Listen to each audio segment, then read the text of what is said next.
Boa noite, meus irmãos. Hoje é um dia diferente, né? Hoje é um dia, uma data comemorativa muito importante para a história da nossa pátria, a história do nosso povo. E por causa disso eu vou querer falar com vocês sobre algo que tem muito a ver com esse dia. Eu quero falar sobre a liberdade. Mas antes disso eu gostaria de fazer uma breve oração. Senhor Deus, nós somos gratos ao Senhor por estarmos aqui. Pedimos a direção do Espírito Santo sobre nós, tanto sobre quem fala quanto sobre quem ouve, para que todos possamos sair daqui edificados pelo poder da palavra do Senhor. Em nome de Jesus. Amém. Por favor, abram suas Bíblias em Lucas capítulo 4.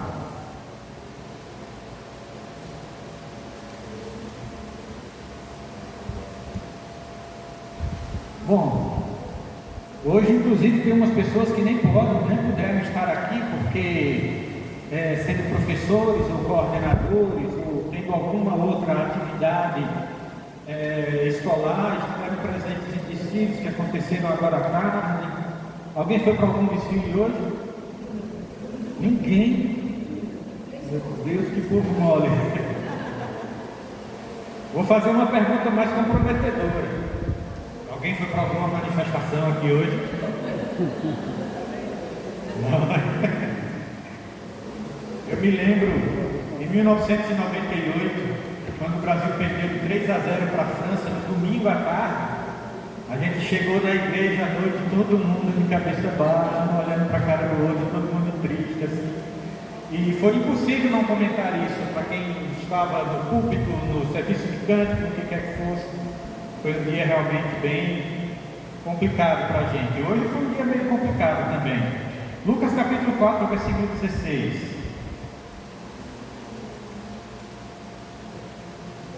Todo mundo achou, né? Amém.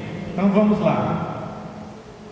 Diz assim: ele foi a Nazaré, onde fora criado, e segundo o seu costume, entrou em dia de sábado na sinagoga e levantou-se para fazer a leitura.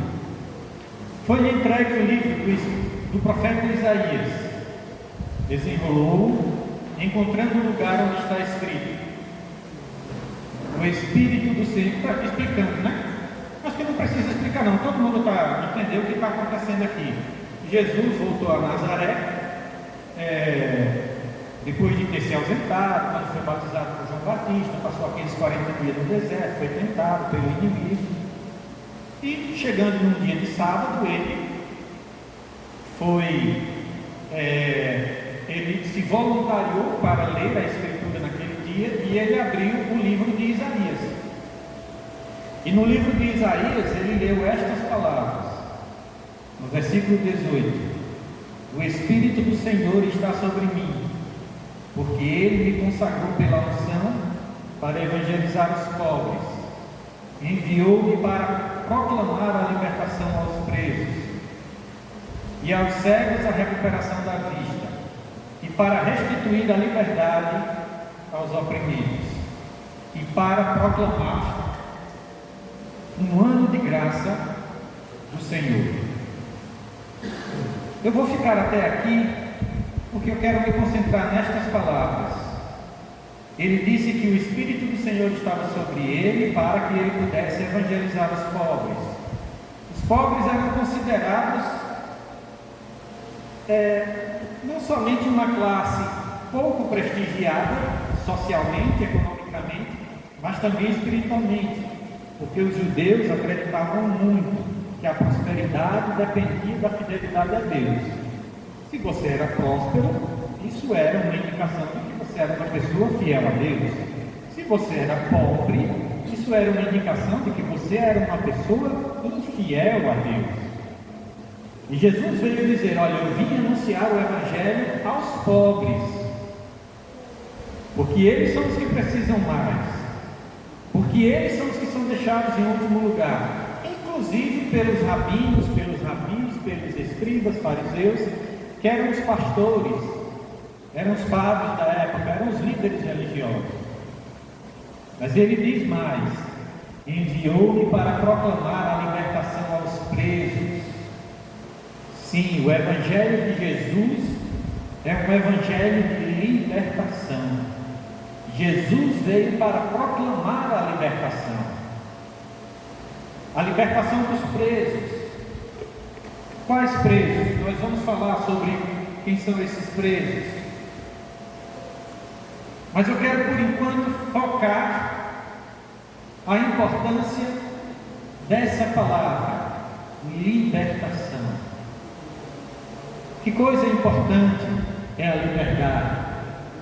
Que coisa importante é prometer a libertação de quem está preso, de quem está oprimido, e aos cegos a recuperação da vista, para restituir a liberdade aos oprimidos. Que palavra bonita, liberdade. E para proclamar um ano de graça do Senhor.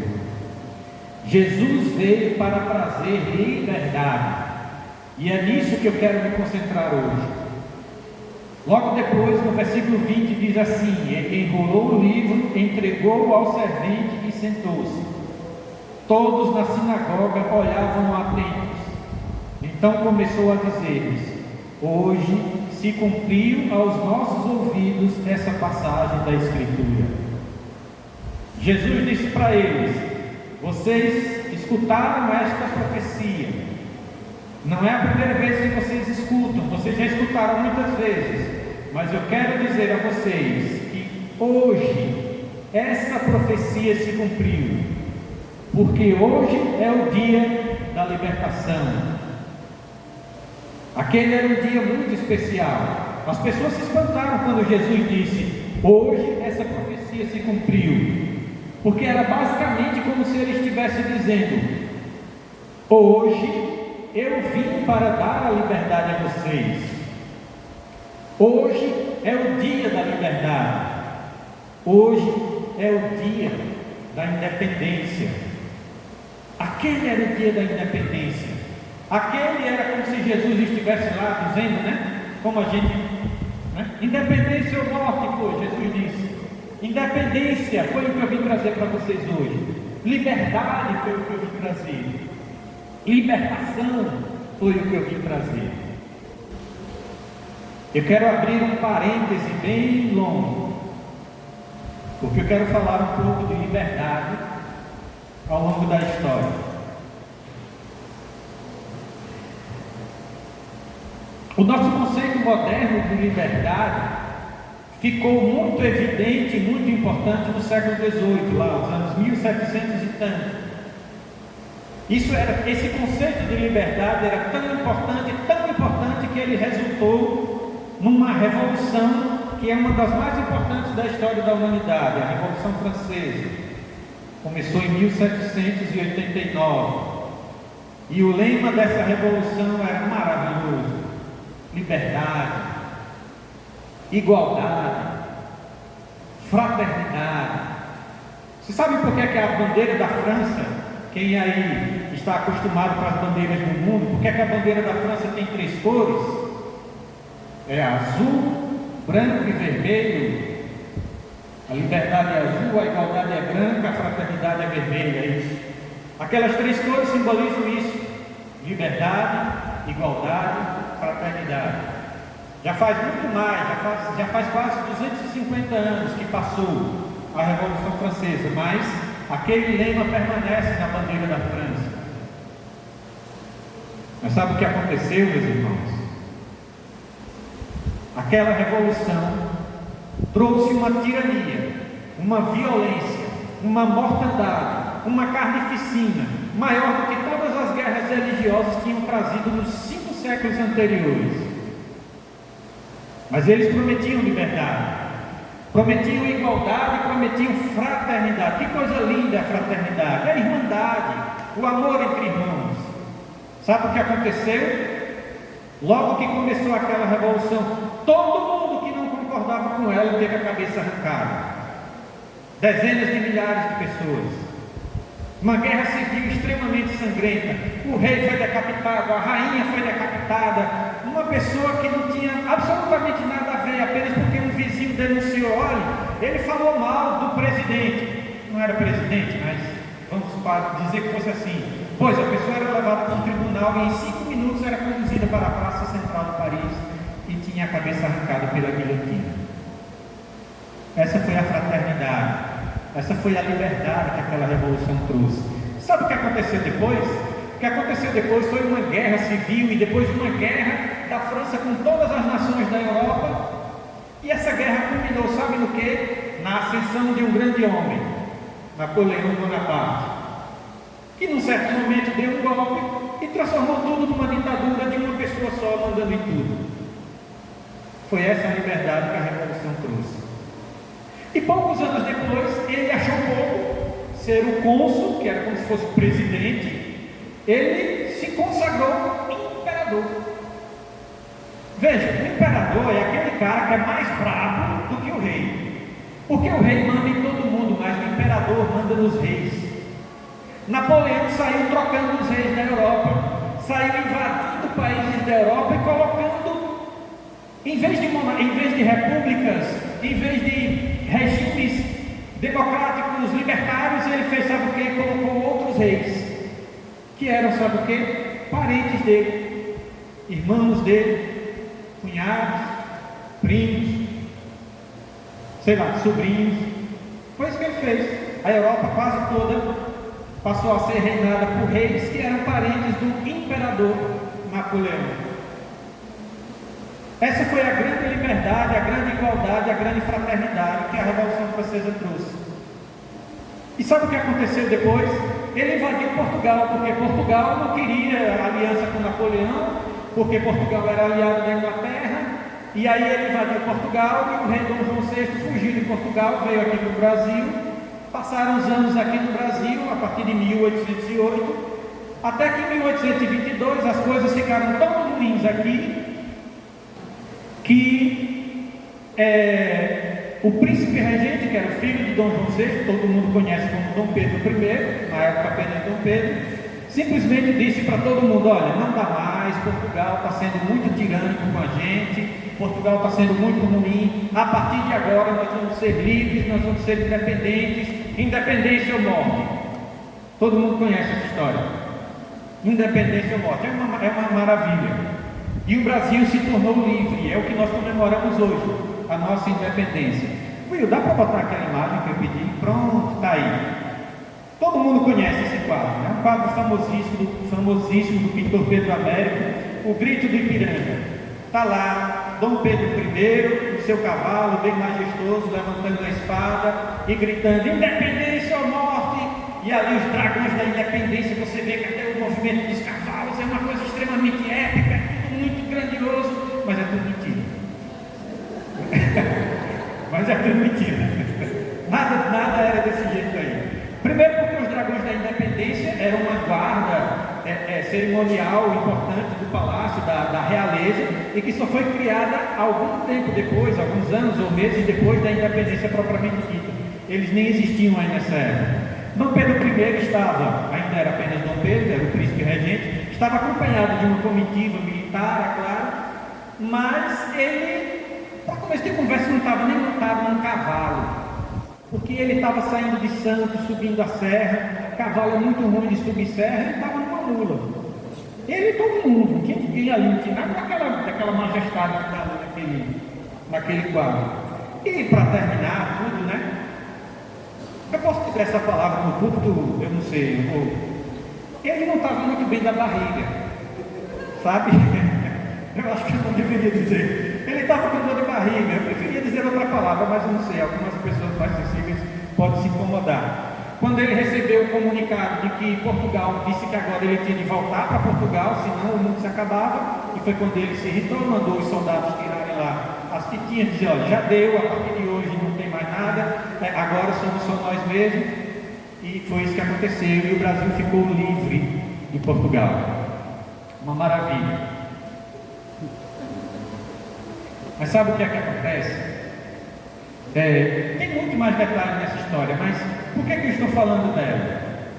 Eu estou falando dela por causa do tipo de liberdade que essa independência trouxe. Qual foi o tipo de liberdade? Veja, talvez o país que seja mais lembrado por ser o país da liberdade seja os Estados Unidos. Os Estados Unidos da América. Porque ainda antes da Revolução Francesa eles conseguiram fazer uma guerra de independência, uma revolução muito violenta, muito sangrenta, em que eles conseguiram a liberdade deles. E quando eles redigiram a independência dos Estados Unidos foi muito diferente da nossa. Eles, não foi ninguém dando um grito, foram um grupo de intelectuais que se reuniram e redigiram um documento chamado Declaração de Independência.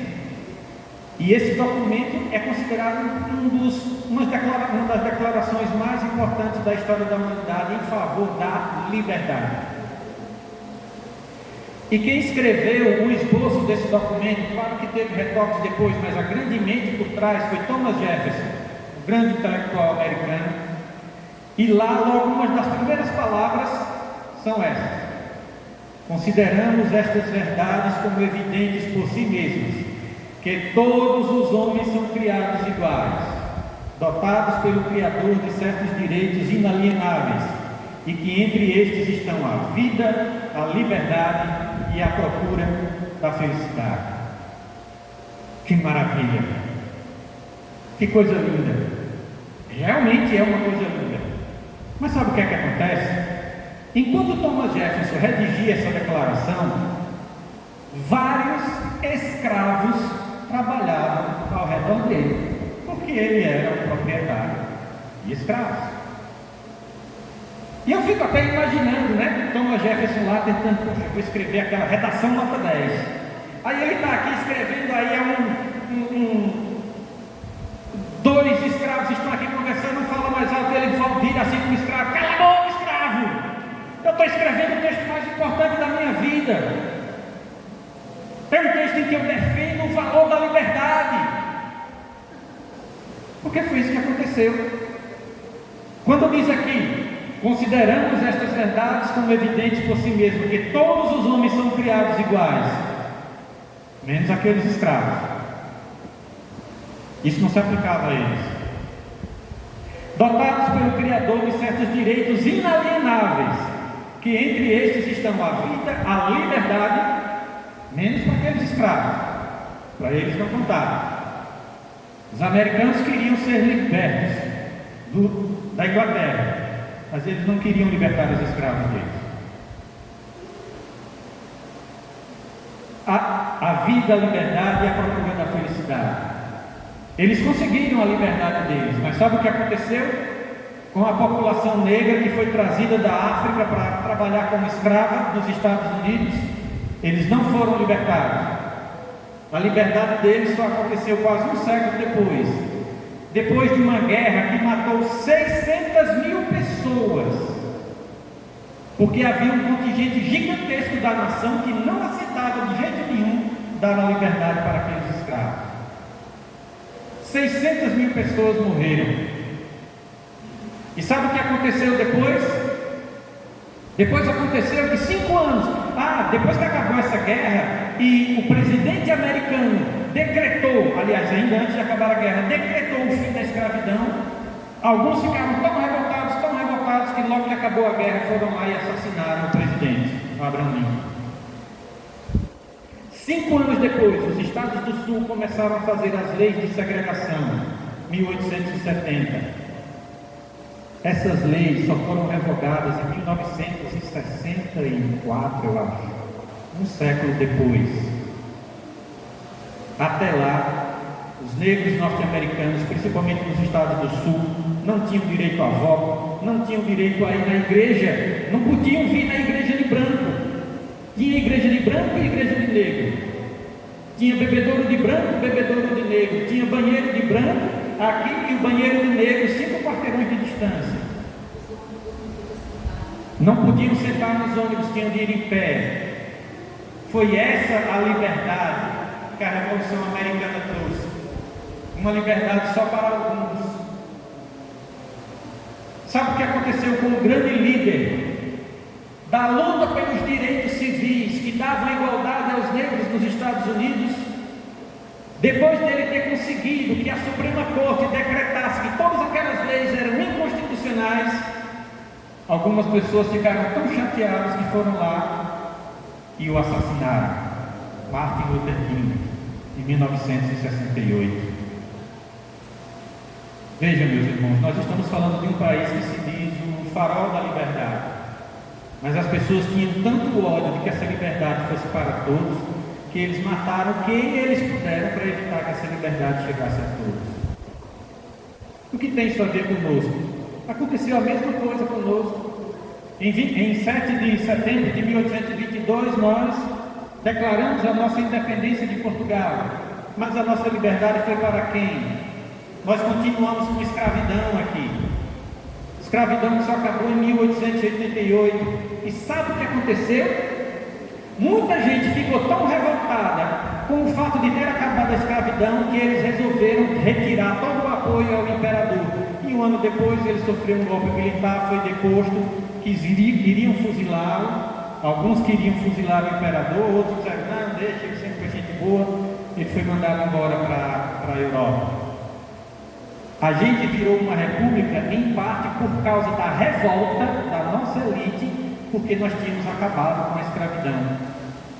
Foi essa a liberdade que nós conquistamos no dia da independência. Uma liberdade que era só para alguns, não era para todos. Tanto nos Estados Unidos como aqui, as mulheres não puderam votar, a liberdade não valia para elas.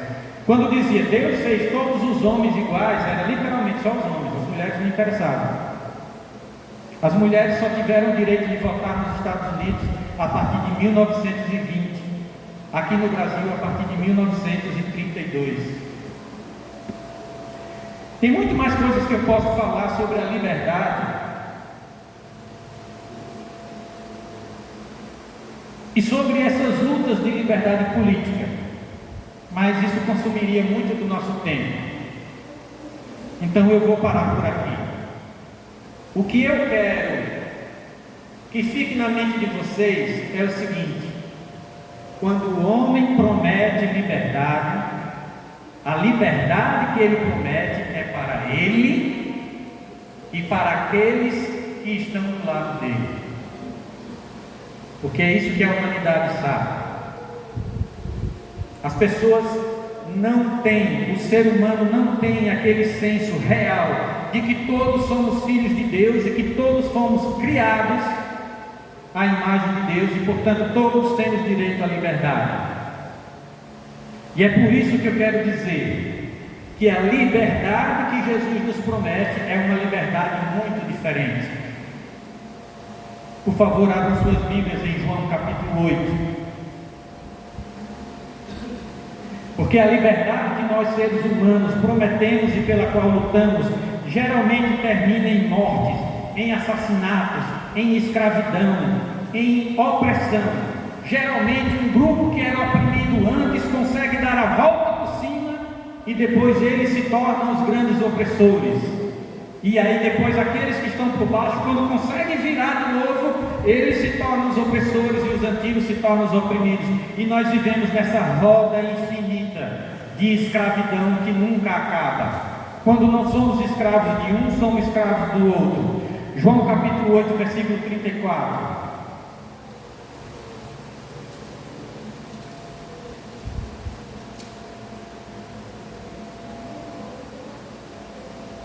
Lá está escrito assim.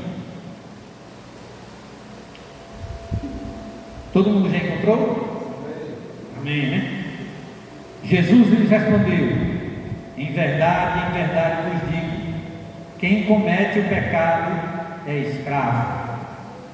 Ora, o escravo não permanece sempre na casa, ou seja, ele não faz parte da família permanentemente, mas o filho aí permanece para sempre. Se, pois, o Filho vos libertar, sereis verdadeiramente livres. A liberdade que o mundo político nos promete é uma falsa liberdade. Eu não estou dizendo que ela é ruim. Nós vivemos numa sociedade pelo menos muito menos cruel e perversa do que na época em que havia essas formas de escravidão. Então é claro que foi um grande progresso nós chegarmos até aqui. Mas existe uma coisa da qual nós somos escravos, que nenhum movimento político pode nos libertar. Nenhum partido político, nenhum presidente, nenhum candidato, ninguém. É a escravidão do pecado. Como Jesus disse, aquele que peca, aquele que comete pecado, aquele que comete o pecado é escravo, mas se o Filho vos libertar, sereis verdadeiramente livres. E é essa a verdadeira liberdade que importa. Mesmo que o mundo às vezes nos negue muitas das outras liberdades, existe uma liberdade que só Jesus pode dar e ninguém pode tomar. É a libertação dos a nossa libertação dos nossos pecados. E eu queria ler com vocês uma das descrições mais comoventes de como é essa escravidão em que o pecado nos mantém. Vamos para Romanos capítulo 7, versículo 14. Lá em Romanos capítulo 7, versículo 14, você vai ver o apóstolo Paulo. Bom, eu fiz algumas perguntas a vocês aqui, então eu quero fazer outra. Quem aqui é mais santo do que o apóstolo Paulo? Não acredito que ninguém se habilita. Pois é. E mesmo sendo o homem que era, o apóstolo Paulo tem uma descrição muito comovente do quanto o pecado é insistente em nos escravizar. Misericórdia, amém. Amém, né? Romanos capítulo 7, versículo 14. Lá diz assim: sabemos que a lei é espiritual, mas eu sou carnal, vendido como escravo ao pecado.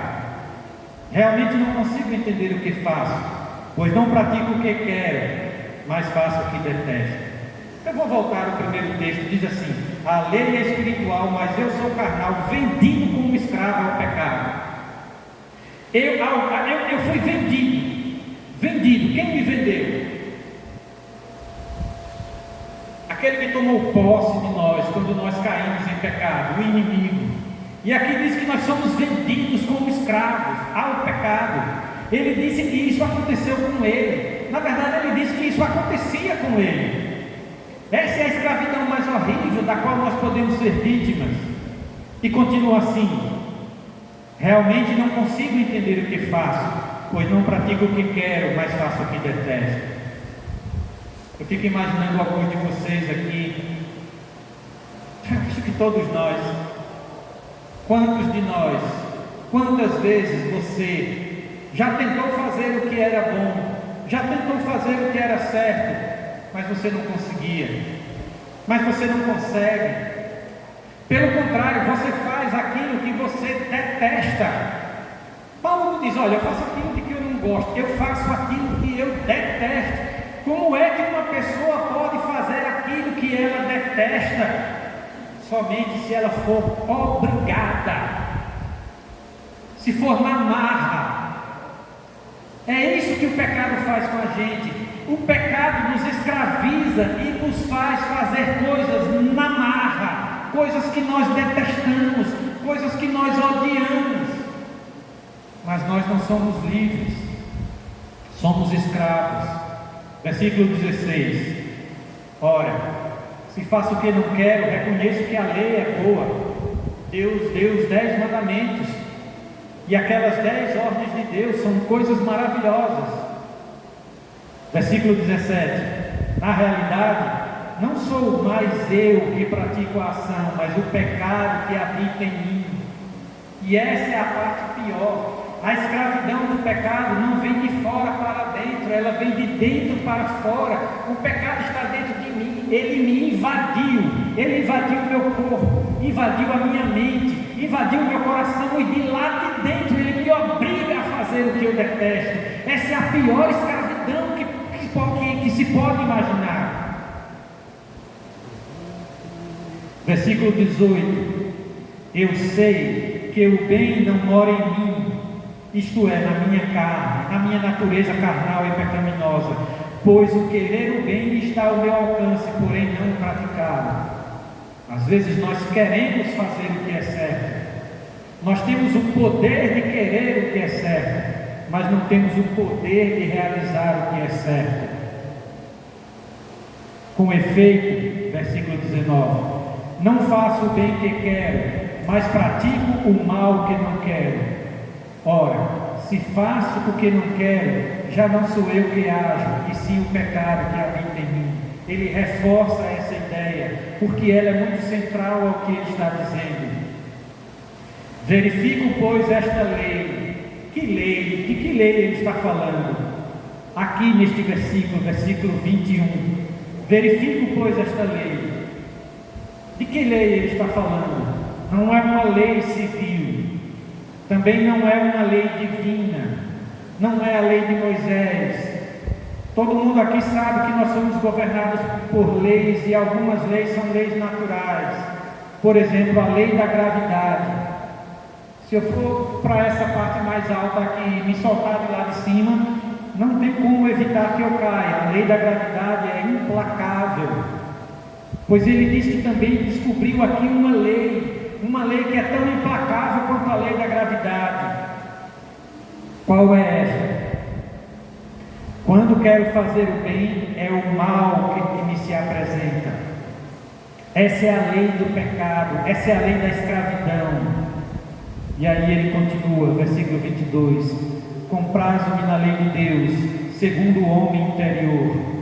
Mas percebo outra lei em meus membros, que peleja contra a lei da minha razão, e que me acorrenta a lei do pecado que existe em meus membros, nos meus braços, nas minhas pernas, na minha língua, no meu pensamento. Eu penso, a minha razão quer obedecer a Deus, mas o meu corpo se revolta contra isso. Quantas vezes eu prometi que nunca mais ia gritar com meus filhos, e eu gritei. Quantas vezes eu prometi que nunca mais seria grosseiro com a minha esposa, e eu fui. Quantas vezes eu prometi que nunca mais ia ser grosseira com o meu marido, e eu fui. Quantas vezes no meu trabalho eu já demonstrei impaciência na hora de atender alguma pessoa que precisava do meu serviço, e eu demonstrei impaciência, embora eu já tivesse prometido: não, Senhor, eu quero ser o melhor servidor, o melhor empregado, o melhor profissional possível. Mas na hora H eu falhei, porque existe uma lei nos meus membros que me aprisiona a fazer não o que eu quero, não o bem que eu quero, mas o mal que eu não quero. E ele ainda continua, versículo 24: infeliz de mim, quem me libertará deste corpo de morte? Meus irmãos, que apelo! Quem me libertará deste corpo de morte? Este corpo existe para a morte, porque ele só me atrai a fazer o que eu não quero. Quem será capaz de me dar essa liberdade? Quem será capaz de me prover essa libertação? É exatamente aí que entra aquele texto que nós lemos no início, quando Jesus disse: hoje se cumpriu esta profecia, porque hoje eu vim trazer a libertação. Hoje eu vim trazer a libertação do pecado. Hoje eu vim curar essa doença incurável que existe nos membros, no corpo, na mente, no coração de vocês. E é por isso que ele diz no versículo seguinte, versículo 25: graças sejam dadas a Deus por Jesus Cristo, Senhor nosso. Assim, pois, foi eu mesmo que pela razão sirvo a lei de Deus, e pela carne a lei do pecado. Isso, infelizmente, é uma coisa que não vai parar de acontecer enquanto Jesus não voltar. Enquanto este corpo não for substituído por um corpo glorioso, essa guerra entre o pecado que quer nos escravizar e a nossa mente que quer aderir à liberdade de Jesus Cristo, essa guerra durará até o fim. Mas sabe o que é que ele diz, continuando no capítulo 8? Portanto, não existe mais condenação para aqueles que estão em Cristo Jesus. Amém? Não existe condenação para aqueles que estão em Cristo Jesus. O pecado pode escravizar os seus membros, o pecado pode escravizar o seu corpo, o pecado pode até escravizar a sua mente, mas enquanto você estiver disposto a se entregar a Jesus Cristo para que Ele lhe dê a libertação, além de você experimentar uma liberdade que ninguém que não tem Jesus jamais experimentará, você também receberá e experimentará a liberdade de quem não foi condenado, de quem não está condenado, de quem não será condenado. E essa é a maior e a mais importante das libertações, porque Jesus nos prometeu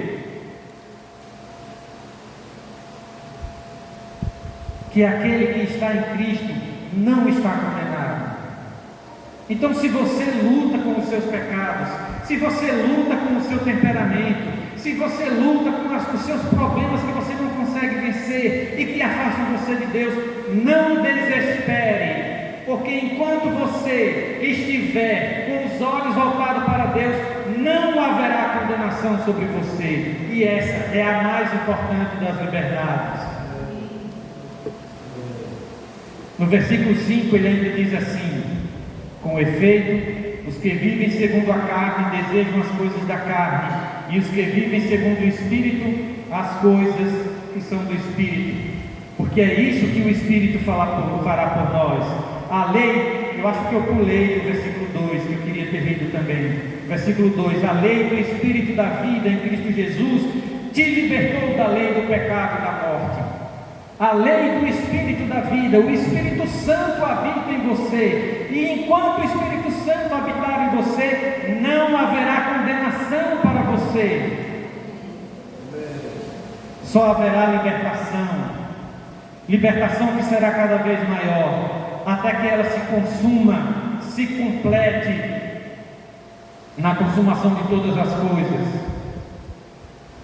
Versículos 14 a 17, ainda deste capítulo 8, Paulo diz assim: todos os que são conduzidos pelo Espírito de Deus são filhos de Deus. Lembra quando Jesus disse que o escravo não pertence à família, mas o filho sim? Pois, todos os que são conduzidos pelo Espírito de Deus são filhos de Deus. Você pode ter o pecado arrastando você para baixo, mas você tem o Espírito de Deus puxando você para cima. Versículo 15: com efeito, não recebestes um espírito de escravos para recair no temor, mas recebestes um espírito de filhos adotivos, pelo qual clamamos: Abba, Pai. O pecado nos separou de Deus de tal forma que parece que nós nem somos filhos dele. Por isso que quando Jesus morreu na cruz, ele nos adotou de novo como filhos. E por causa disso nós podemos clamar a Ele, não como um escravo: Senhor, tenha misericórdia de mim, Senhor, não me machuque, Senhor, não me bata, Senhor, não me castigue. Não, nós podemos nos dirigir a Ele com confiança: Abba, Pai, Papai. Lembram que Abba não significa apenas pai, significa papai. É o que uma criança diz para o seu pai. Versículo 16: o próprio Espírito, e aqui ele está falando do Espírito de Deus, se une ao nosso Espírito para testemunhar que somos filhos de Deus. E se somos filhos, também somos herdeiros, herdeiros de Deus e co-herdeiros de Cristo, pois sofremos com Ele, para também com Ele sermos glorificados. Meus irmãos, o que Deus tem prometido para nós, o que Deus nos prometeu, é não só a libertação do pecado, mas também a nossa transformação para que nós nos tornemos cada vez mais semelhantes a Jesus. E assim como Jesus, nós nos tornamos filhos de Deus, e como filhos de Deus, nos tornamos herdeiros de Deus. Vocês já pensaram no que é isso? Herdar tudo que Deus possui, pois Jesus, por ser filho, herdou, e nós somos co-herdeiros juntamente com Ele. Nós recebemos algo muito maior do que a liberdade. As pessoas que estudam história sabem, no Brasil como nos Estados Unidos, quando acabou a escravidão, o que foi que aconteceu com os ex-escravos? O que foi que eles receberam? Nada. Agora se virem cada um por si. Não é isso que Deus tem para nós. O que Deus tem para nós não é só uma libertação no nada, é uma libertação na herança, uma libertação na posse de todos os bens e de todas as bênçãos que Deus tem preparadas para nós. Eu quero concluir lendo Mateus capítulo 11.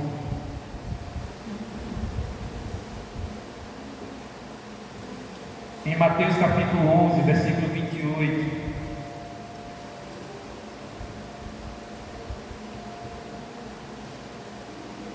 Está um convite de Jesus, um convite muito conhecido, mas nem por isso menos belo.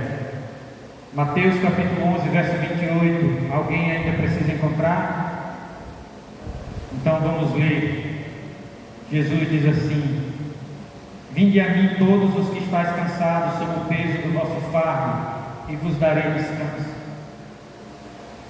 Meus irmãos, Jesus está convidando cada um de nós aqui a nos entregarmos a Ele, a irmos até Ele, pois enquanto estivermos nele, nós teremos descanso.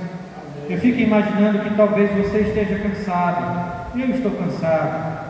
Existem coisas que eu não consigo vencer, existem pecados que eu não consigo abandonar, existem falhas que eu não consigo superar. Lutar contra elas cansa, desanima, abate, oprime. Mas é justamente isso que Jesus disse: vocês não precisam ficar assim. Eu vim para trazer a liberdade.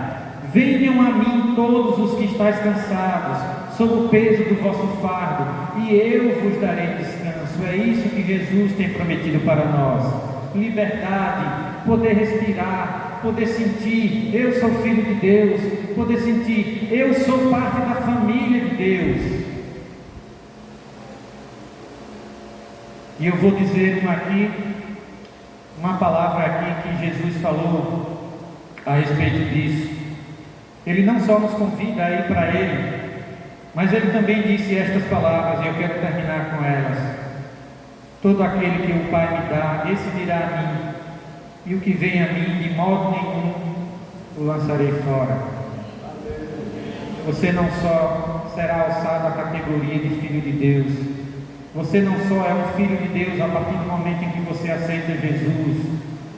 Você nunca deixará de ser um filho de Deus enquanto você estiver disposto a deixar Jesus conduzir a sua vida, a deixar Jesus carregar os seus fardos. Você será um filho, porque Ele disse: ninguém que vem a mim eu mandarei embora, ninguém eu lançarei fora. A posse dessa herança, a posse dessa condição de filhos é uma coisa que Jesus jamais tirará de você, enquanto você estiver disposto a ter Jesus como sendo seu guia, salvador e libertador.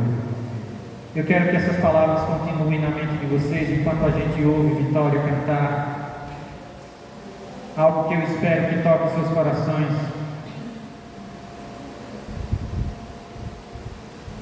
E que fortaleça vocês na certeza de que, uma vez libertos pelo poder de Cristo, estaremos libertos para todo sempre do poder do pecado.